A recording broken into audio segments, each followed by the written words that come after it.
Hello student, पिछले part में आपने प्रेजेंट इंडिफिनिट टेंस यानी कि सिंपल प्रेजेंट टेंस के बारे में पढ़ा था। आज आप प्रेजेंट कंटिन्यूअस टेंस के बारे में पढ़ेंगे।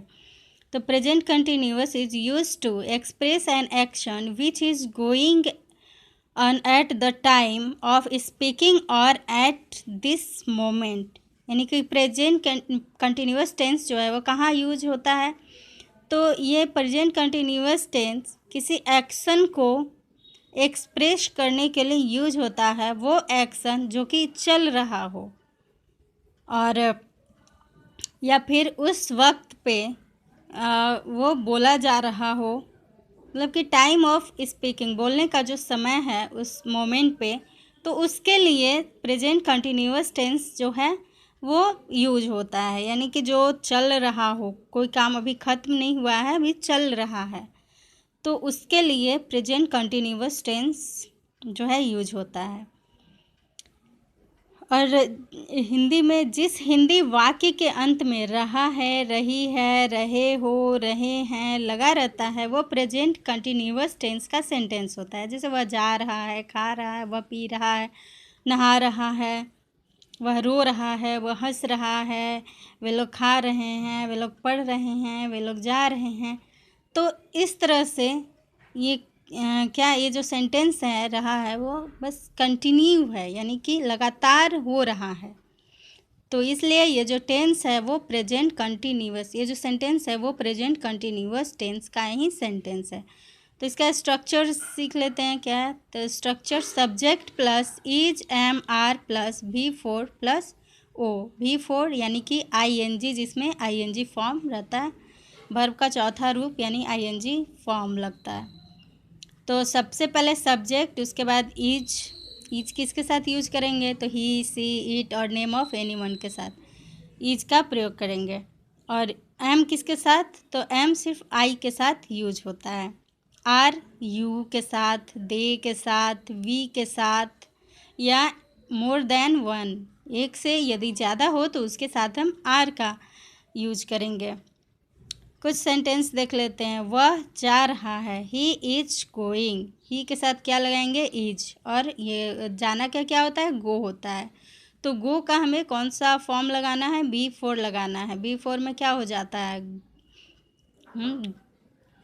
गो, वेंट, गॉन, गोइंग, गोज, यानी कि V4 में गोइंग होता है, V1 में गो होता है, V2 में क्या होता है, वेंट हो जाता है, V3 में गॉन हो जाता है, V4 में गोइंग, V5 में क्या होता है, गोज होता है।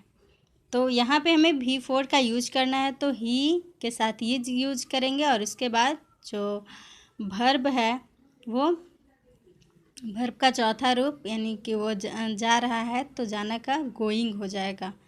यदि हमें निगेटिव बनाना है तो क्या करेंगे, इज हो, एम हो, आर हो, इसके साथ नॉट लिखेंगे। जैसे निगेटिव में he is not going, he is not going, और इज नॉट को हम इजंट भी लिख सकते हैं। इस तरह से भी शॉर्ट फॉर्म में हम लिख सकते हैं इजंट। यहाँ अलग अलग ही इज नॉट गोइंग, और यदि एक साथ लिखना है तो ही इजंट गोइंग, इस तरह से हम लिखेंगे। अब इसका हम इंट्रोगेटिव कैसे बनाएंगे, यानी कि प्रश्नवाचक वाक्य कैसे बनाएंगे। तो सबसे पहले जो इज है उसको हम बाहर निकाल लेते हैं, इज, उसके बाद सब्जेक्ट इज ही, और इसमें V4 ही रहेगा, गोइंग, इज ही गोइंग। इसमें वर्ब का चाहे निगेटिव हो, इंट्रोगेटिव हो, तो वर्ब का चौथा रूप, फोर्थ रूप ही यूज होता है, V4 ही यूज होता है। एक और सेंटेंस देख लेते हैं। तुम खा रहे हो, यू आर ईटिंग, यू के साथ क्या लगता है, आर। इसका निगेटिव बनाने के लिए you are not eating, are not को हम इस प्रकार से भी लिख सकते हैं, आर, और उसके बाद इस तरह से लिख सकते हैं, आर आरंट। इस प्रकार से हम आर नॉट को लिख सकते हैं। तो you are not eating interrogative में कैसे बनाएंगे, तो ये जो आर है, इस आर को हम सबसे पहले लिख लेते हैं, आर यू ईटिंग, ये लास्ट में ही रहेगा। और आर के बाद क्या हो जाएगा, सब्जेक्ट हम लिखते हैं, उसके बाद V4। तो आर यू ईटिंग, इस तरह से हम इंट्रोगेटिव बना लेते हैं। अब एक और सेंटेंस देखते हैं, मैं नहा रहा हूँ, आई एम बाथिंग, मैं नहा रहा हूँ, बाथ मीन्स होता है नहाना। निगेटिव कैसे बनाएंगे, I am not bathing, I am के बाद नॉट होगा और उसके बाद बाथिंग।